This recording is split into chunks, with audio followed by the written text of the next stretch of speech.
Hey everyone, welcome back to my channel. I am Faisal and I talk business rants. And today we are talking about something every designer, developer, creative person, freelancer has faced once in their career at least. A client who thinks they are Steve Jobs. You know the type. They have watched the keynotes, they have seen the biopic, they have read this biography, they have probably quoted. People don't know what they want until you show it to them. At least 3 times in your first meeting. And look, I get it. I am a huge fan of Steve Jobs myself. The guy was a visionary, a titan of industries. He actually built the entire computer revolution we are enjoying today. But the problem is there was only one Steve Jobs, and the chance that your client selling organic dog food is probably not him. So today we are exploring the archetype Steve Jobs client. Let's dive in. So what exactly makes a client a Steve Jobs client? Let me paint you a picture. Steve Jobs loved being an asshole. He's best known for it. It's a part of his legacy. And for some reason, people equate being a jerk with being a genius. All thanks to him. It's almost a startup ecosystem mainstay at this point. And I get it. You can't build something as big as Apple or SpaceX or Tesla or Microsoft or even in India, something like Zomato or Paytm by being nice. So I guess where that comes from, but why is your client who is selling custom earrings being an asshole for no reason? They shout at you and your team at the smallest of errors, expecting them to be motivated by that. After all, Steve Jobs is known for motivating people by shouting at them and bringing out their best. He actually intentionally used to create conflict when there was no reason for a conflict, just so that he would exclude more passion out of people. But this kind of behavior seldom motivates people. They actually start hating the client, and this ends with you terminating the client in the middle of the night. Now that client is somebody else's headache. How important is market research? And the problem is that market research can tell you what your customers think of something you show them, or it can tell you what your customers want as an incremental improvement on what you have. But very rarely can your customers predict something that they don't even quite know they want yet.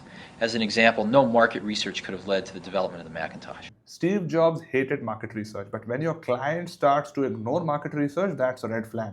That's just them trying to manifest their inner Steve Jobs. Whoever said the customer is always right was, I promise you, a customer. Steve was anti-market research for a reason, because his category of product did not exist back in 1970s. As a matter of fact, not following customer research is a sure shot recipe for disaster. The easiest place to know what new product to launch, what customers are saying about you, what your perception of the market is, and what to improve in your company is your customers. Steve Jobs was right for his company because he was a radical asshole, but you are not him. Also, he had a great team of people backing his entire whim. You think all of Steve Jobs' projects were successful?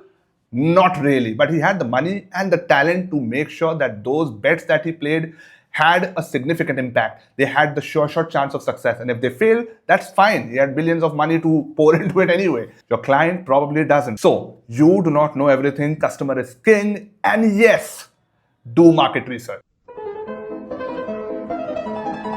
Tony Stark was able to build this in a cave with a box of scraps.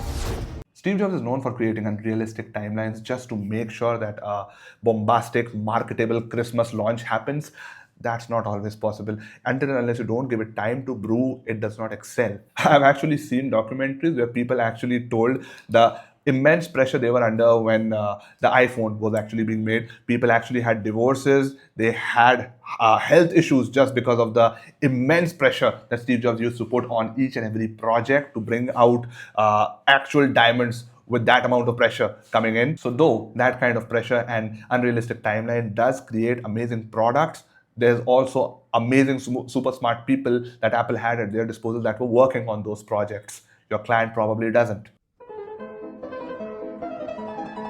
First, they want everything simple, and not just simple. They want it Apple simple. They want it clean. They want it pristine. They want to remove every button, every word, and shorten everything up, clean everything, making design practically invisible. But they fail to understand that Apple's design is minimal for a reason. Steve Jobs was a design control freak, and he made sure that every pixel on every image was as per his liking. The design was pretty intentional. He wanted to psychologically make people equate clean and elegant and minimal with premium and high value. That is how he has been able to sell us such premium products. In an age when computers used to be cluttered and used to look ugly, this was a differentiator. But when your client does not understand the reason for that minimalism to be there and just adopts it, piggybacks on it, it doesn't serve the purpose that it was intended to, at least not for Steve Jobs. You know the type, the kind that gives feedback without actually giving feedback. They just give you a word jumble like something like, this needs to be more insanely great, or you can make it more magical. But that's not feedback, that's almost nothing. These are actually words that Steve Jobs used to give as feedback to his design team. However, he used to do this while giving extremely specific directions to highly skilled people. And the connect between him and his team was so intuitive that they actually knew what he meant. And it is because of this intuitive led, gut feel based approach of building the company that they have been able to make something so magical. But when your clients does that without that connect and without any actionable feedback, it does not have the intended impact. Before we get too cynical, let's understand why our clients do this. If we understand their psychology, maybe we can have a more harmonious working relationship with clients like these. Jobs is genuinely inspiring. His zero to hero story it's a perfect story. His presentation style, his design philosophy, his boldness, it's compelling content. It's, as I said, a great story. The problem is that people consume the highlights without understanding the context. Super talented, massive teams he used to have, the huge budgets, the years of failure, the specific market conditions in which Apple was operating in, and Steve Jobs' own craving for control.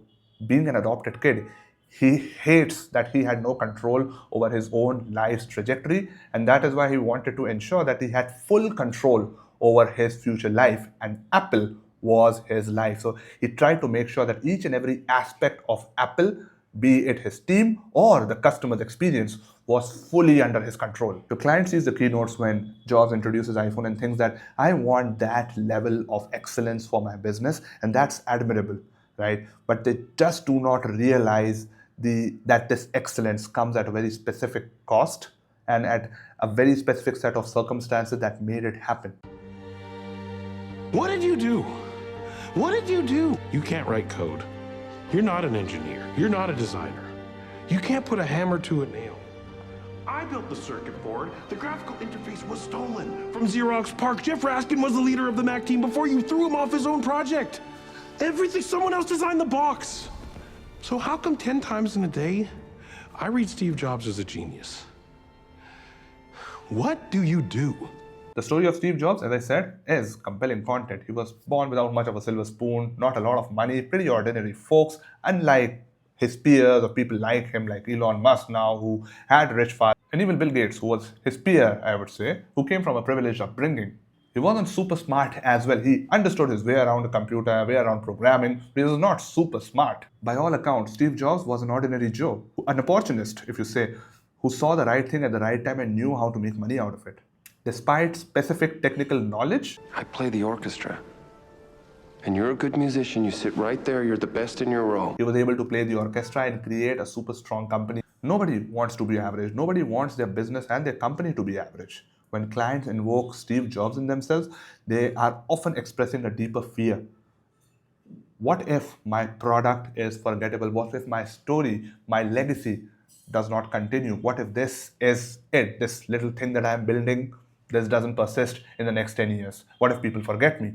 That's actually really scary if you think about it. They're looking for shortcuts for significance, and Steve Jobs' approach of running his company makes them feel that they are more in control.